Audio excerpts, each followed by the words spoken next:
Hello there, my name is Mac for Spartans, and welcome back to a complete Astroneer walkthrough for newbies, part 3. In today's episode, I'm going to be showing you pretty much how to make your life a lot easier in Astroneer, as you can see on screen, that is pretty much an infinite source of ammonium. So I'm going to be showing you how to do that, as well as steps to finally start activating space gates. So if you're interested, stay tuned.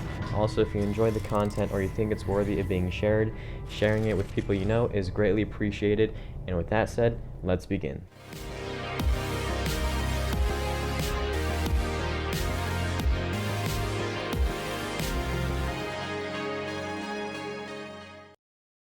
Okay, so by now you've probably been needing a storage system depending on how many resources you've been stocking up and collecting on. In this case, I like to use the extra large storage. It is 2 iron and 2 ceramic, and it can hold, I think, 31 or 32 nuggets of a resource. I usually need about 2 or 3 extra large storages depending on how many resources you have. You maybe need more or less. You're going to want to make 2 extra though for something we're going to be doing later. Keep those alone, don't really mess with those too much. Now the next thing that we're going to be focusing on that is going to make your life a lot easier in Astroneer is the hydrazine jetpack.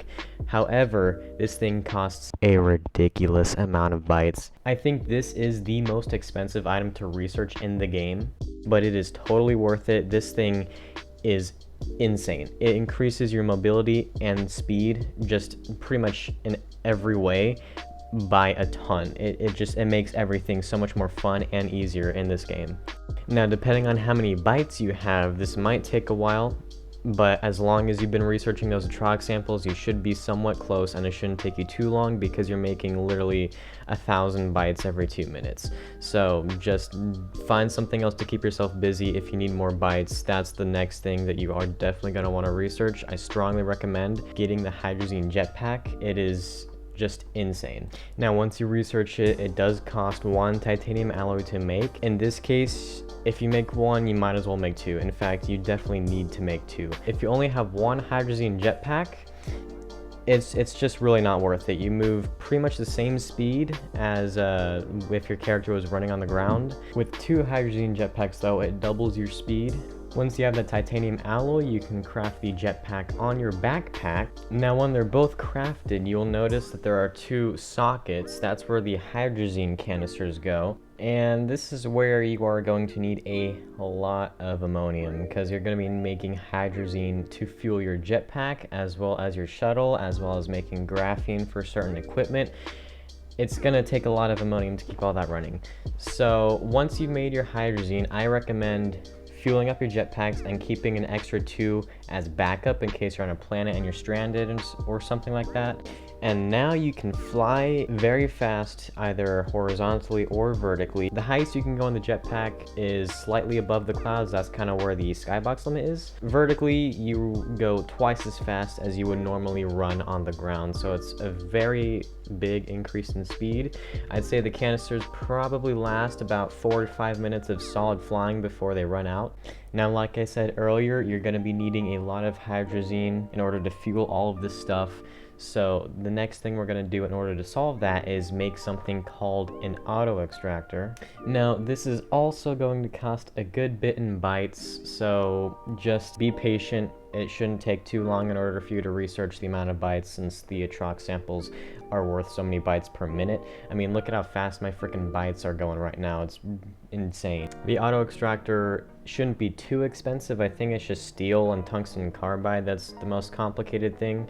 Now, once you've made this thing and placed it on the ground, you notice it stands on 3 legs, and each leg has a cable that you can connect it to. That's how you're going to power it. And you'll notice that if you connect it to your base and supply it with power, it doesn't really do anything. It just kind of stands there. You can't really turn it on. That's because you need to go find your own ammonium deposit somewhere close to you. Now, normally, if you didn't have your jetpack, you wouldn't even be able to move holding this thing, but since you have your jetpack, you can literally fly twice the speed you would normally run with holding the auto extractor, and you can fly all the way over to the closest ammonium deposit you have. In this case, it was this forest, kind of far off, a little across the way, but you put it right on the deposit, and you'll notice there are green bars that light up when it's over the resource. The higher it is, the better it is, the more resources it's going to extract from that vein. I'm going to let you know right now, half is pretty freaking good. The efficiency of this auto extractor is insane. If, like, let's say you find your own vein, right? And you dig all of the ammonium, you get like 20, 30 ammonium. This thing would get 100 easily. This thing it's got like ×4 efficiency when it's mining. It's incredible. Now it's up to you on how you want to power the auto extractor. Me, I like another RTG because since you got all the gases from the other planets, it shouldn't be too hard to make another nanocarbon alloy. It was the gases that was the hardest thing when making an RTG. Now because of your jetpack, you can fly on over to wherever your ammonium deposit is, plug in the power source to the extractor, and then turn it on. And you'll notice that there are only 2 storage sockets on the top of that. We're going to fix that by bringing over one of the extra large storage units that we were saving for this moment. And the next thing you're going to want to do in order to make this extra large storage unit useful is research something called an auto arm, which is super cheap both in bytes and resources. You're going to want to make that and put it on top of another medium platform A, and this thing is sick. It is really cool. You're going to want to plug it into the other leg of the auto extractor, and you'll notice there are 2 circles whenever you hover over it. There's a white circle and then there's a blue circle. Now what the auto arm will do is it will take any materials from the white circle, anything within like the range of the white circle, and it'll put it to wherever the blue circle is, whatever is in the blue circle. So in this instance, an extra large storage unit is in the blue circle. It's going to put the ammonium on that, and that's pretty much as automated as you can get. It does take 4 full pumps of the auto extractor to get a single resource, but leave this thing going for maybe 30 minutes and you'll have a full storage of ammonium. And then what you can do with the other storage that you've been saving for this time is pretty much just trade them out whenever this current storage is full, and then you have 32, I think, nuggets of ammonium that you can transform into hydrazine for your jetpack ship and to make graphene. Now, if that auto extractor is constantly going, you're definitely going to be needing a good bit more storage than these extra large storage units. For me, I like to make the medium resource canisters. They hold 32 nuggets of a resource as well. These things are pretty cheap to make. On my first world that I completed, I made 3 of these, and that was enough to hold all the ammonium I was getting, as well as making a fluid and soil canister that was full of hydrazine. You can place the ammonium on the top and then press F to dispense it on the bottom. There's going to be a bar on the side that tells you how full it is, and that's pretty much it. The next thing we're going to be moving on to now is making a extra large shredder, just so you can shred bigger items to get even more scrap to trade for different materials.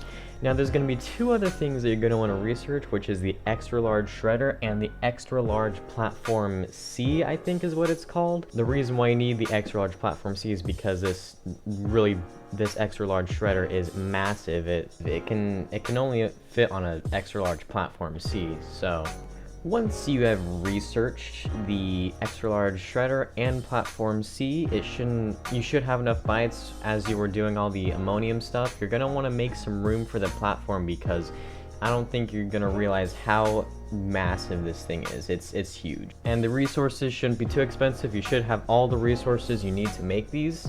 And once you have everything plugged in and done, you can now shred pretty much anything except for the shuttles. Those are the only things I don't think you can shred, but you can shred your large shredder and any of the platforms that you don't need. You're gonna get a lot of scrap for all that stuff, so it's gonna be really nice. Now this next part in the video is going to show you steps on how to start activating space gates. First thing you're going to need to do is research a large rover, and you can either research and make a large rover seat or just a basic 1-chair rover seat. I usually like the large rover just because it looks better and more symmetrical on the large rover. And you're going to want to put a large storage on the back of that.